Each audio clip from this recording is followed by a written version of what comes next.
Yeousch! People always tell me stay in your lane, do your thing, but try to be different. I look at them and laugh like I ain't gon' change. I've been the same, plus I'm way too consistent.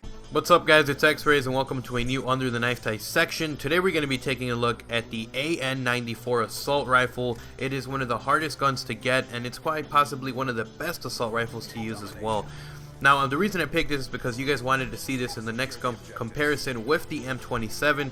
So this week we're going to dissect the AN-94, and then next week the M27, followed by a very detailed gun comparison to see which of those two assault rifles is the best. Then anyways, let's jump into some of these stats. First of all, the AN-94 is unlocked at level 55. It is the only assault rifle that's unlocked at that, and it is actually the hardest assault rifle to unlock because it's at level 55. A lot of people end up using their permanent unlock on this gun because it's so hard to reach level 55, and it's a great assault rifle to use. The AN-94 is a full auto assault rifle, which means you only have to hold down the trigger and spam people, but you can also put the select fire attachment on this, and it does change the stats on this gun quite a bit.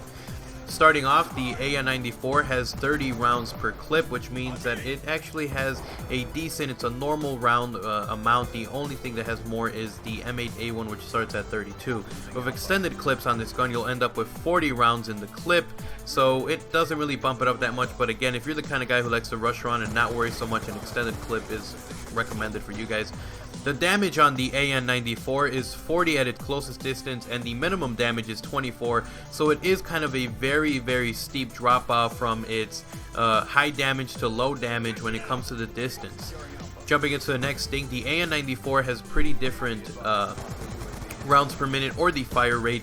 When you hold down on the trigger and start shooting, the firing rate will be 600 rounds per minute. Again, assault rifles don't shoot that fast. They are used for mostly from accuracy, so you're not going to see that. It's pretty standard. It's actually tied with the SCAR H in terms of rounds per minute. But when you are bursting the first two bullets, since the AN-94 is a little different and the first two rounds that it shoots are faster than the third one, if you were to spam, you know, the trigger and just kind of burst fire, it would actually jump up to 900 rounds per minute.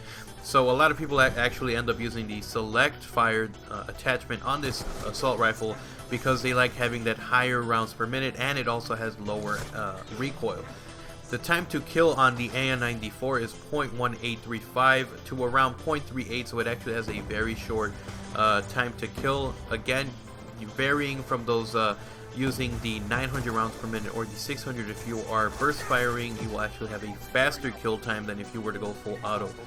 The AN-94 has a very weird kind of rounds or shots to kill. The range that it has is a 3-shot kill range, which is at 108 feet.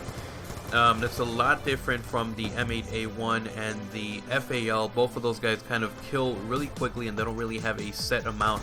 So it has a 3-shot kill at 108 feet. At 187 feet, it's a 4-shot kill gun. So it's a 3 to 5-shot kill gun. In general, just for you guys to know about that. The AN-94 has a 1.2 times headshot multiplier. It doesn't really affect, doesn't really do anything. Since it does 40 damage, it just means that even if you were to get a headshot on it, you would not get the kill. You would have to you can't get a one-shot kill basically if you're aiming for the head. Unless you're at that kind of 3-shot range, then it would be, you know, important to have that, because then you would be able to go over 100. And instead of it being a 4-shot kill range of 187, it could be a 3-shot kill if you shot him in the head. The hip spray is actually pretty low. It's not like the SMR, which has a very wide hip spray. So it has a low hip spray, so putting a laser on this thing isn't really important if you don't want to waste an attachment. The movement speed, like all assault rifles, it is at 95%, so you do move slower than that. And again, the whole moving slower affects how Ghost Perk works on this thing. If you want to know more about that, I have a video you guys can see. Link to it will be in the description. It's a Ghost Perk dissection if you want to know about the whole movement speed and how it affects everything. The knife speed is 1.2 seconds. It's pretty average with the other assault rifles. It's a little slower than using a shotgun or using a handgun, and, you know, just any kind of those smaller, lighter weapons. So it's not bad, but it's not the best. The aimed out sight for the AN-94 is 0.25 seconds to aim in, and then 0.25 seconds to aim out. Again, pretty standard numbers right there.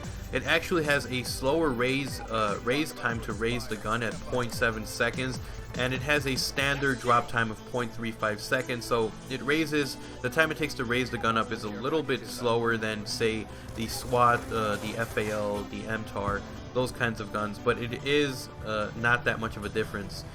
The time it takes to reload for this gun when you have ammo is 2.39, and then if you reload cancel this thing, it actually drops to 1.32 seconds, so it's not too bad. You can actually go without the fast mags if you wanted to, since the time to reload is actually pretty fast.